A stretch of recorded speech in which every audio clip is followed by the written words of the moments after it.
요즘 이런 이야기 많이 들립니다. 여기 아파트 한 달 사이에 1억 올랐다더라. 실제로 이런 일이 있습니다.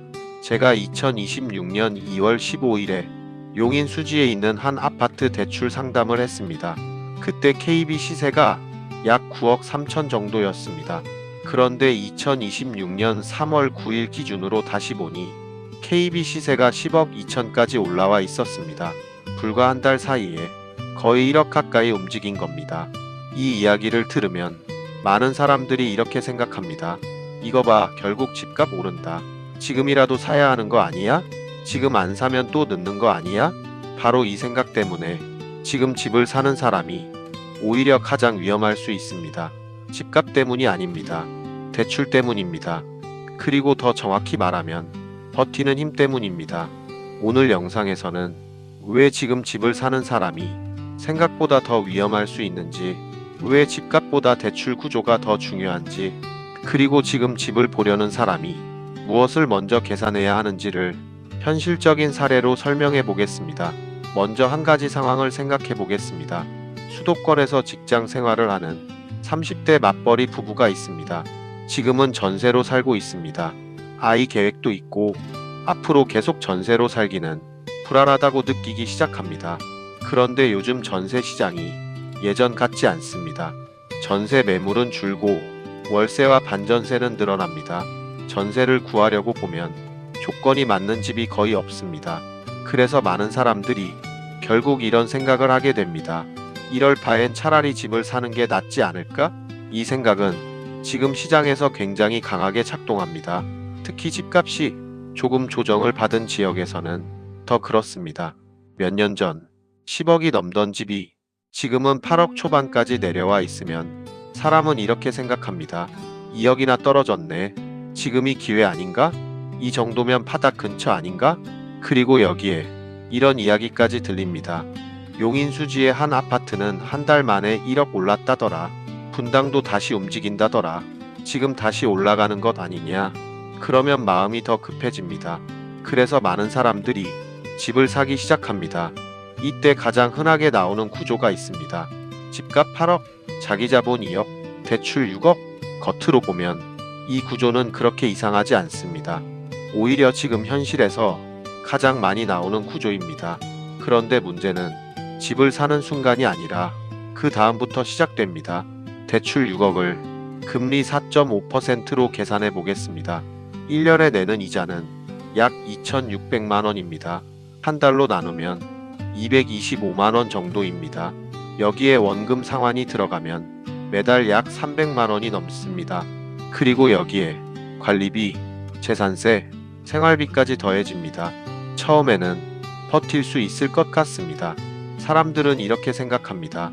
맞벌이니까 괜찮겠지. 조금 빠듯해도 버티면 되지. 어차피 집값 다시 오르면 괜찮아질 거야. 하지만 여기서 많은 사람들이 놓치는 것이 있습니다. 바로 시간입니다. 집값은 생각보다 오랫동안 움직이지 않을 수 있습니다. 예를 들어 3년, 5년 가격이 거의 움직이지 않는 상황도 충분히 나올 수 있습니다. 그동안 대출 이자는 계속 나갑니다. 그래서 사람을 압박하는 것은 집값이 아니라 현금 흐름입니다. 여기서 심리가 흔들리기 시작합니다. 어차피 장기 투자니까 괜찮아. 그런데 시간이 지나면 생각이 달라집니다. 집값이 조금만 움직여도 불안해집니다. 예를 들어 8억에 산 집이 7억 5천이 됩니다. 사람들은 처음엔 이렇게 말합니다. 이 정도는 흔들릴 수 있지. 그런데 7억 2천이 됩니다. 그때부터 생각이 달라집니다. 내가 너무 빨리 산 건 아닐까? 조금 더 기다렸으면 어땠을까? 그리고 7억이 됩니다. 대출은 여전히 6억입니다. 이 순간 자기 자본 2억은 1억으로 줄어듭니다. 숫자만 줄어드는 것이 아닙니다. 사람의 심리가 흔들립니다. 왜냐하면 매달 이자를 내고 있는데 내 자산은 줄고 있기 때문입니다. 이때부터는 집을 사서 편해지는 것이 아니라 집을 산 뒤부터 불안이 시작됩니다. 이게 바로 양날의 검처럼 수익만큼 손실도 커질 수 있다는 게 진짜 무서운 점입니다. 상승할 때는 내 돈이 적어도 수익이 커 보입니다. 하지만 내려갈 때는 내 돈이 가장 먼저 사라집니다. 그래서 지금 집을 사는 사람이 위험할 수 있다는 겁니다. 여기서 많은 분들이 이렇게 묻습니다. 그럼 지금 집 사면 안 되는 건가요? 그건 아닙니다.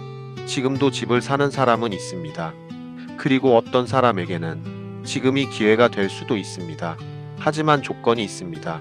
대출이 많지 않아야 합니다. 현금 흐름이 안정적이어야 합니다. 금리가 조금 더 올라가거나 집값이 당장 오르지 않아도 버틸 수 있어야 합니다.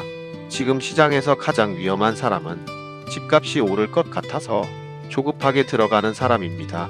왜냐하면 그 사람은 가격을 보고 들어오지만 나중에는 대출 때문에 흔들리기 때문입니다. 지금 시장에서 또 하나 중요한 변화가 있습니다. 전세 시장입니다. 예전에는 집값이 부담되면 전세로 버틸 수 있었습니다. 하지만 지금은 전세 매물이 줄어들고 있습니다. 대신 월세와 반전세가 늘고 있습니다. 이 말은 사람들이 전세로 버틸 수 있는 시간이 점점 줄어든다는 뜻입니다. 그래서 더 많은 사람들이 매수를 고민하게 됩니다. 월세 낼 바엔 차라리 대출 이자 내자. 이 생각이 지금 시장에서 강하게 작동합니다. 하지만 여기에도 함정이 있습니다. 월세는 계약을 바꾸면 끝날 수 있지만 대출은 집을 팔기 전까지 계속 따라옵니다. 그리고 집을 팔고 싶을 때 항상 바로 팔 수 있는 것도 아닙니다. 이 차이를 사람들이 늦게 깨닫습니다. 다시 처음 이야기로 돌아가 보겠습니다. 용인 수지에서는 한 달 사이에 1억 가까이 시세가 움직였습니다. 이런 이야기는 사람의 마음을 흔들기에 충분합니다. 결국 오른다. 지금이 시작이다. 하지만 시장은 늘 이렇게 사람을 흔듭니다. 오를 때는 더 오를 것처럼 보이고 내릴 때는 더 내릴 것처럼 보입니다. 그래서 중요한 것은 시장 분위기가 아닙니다.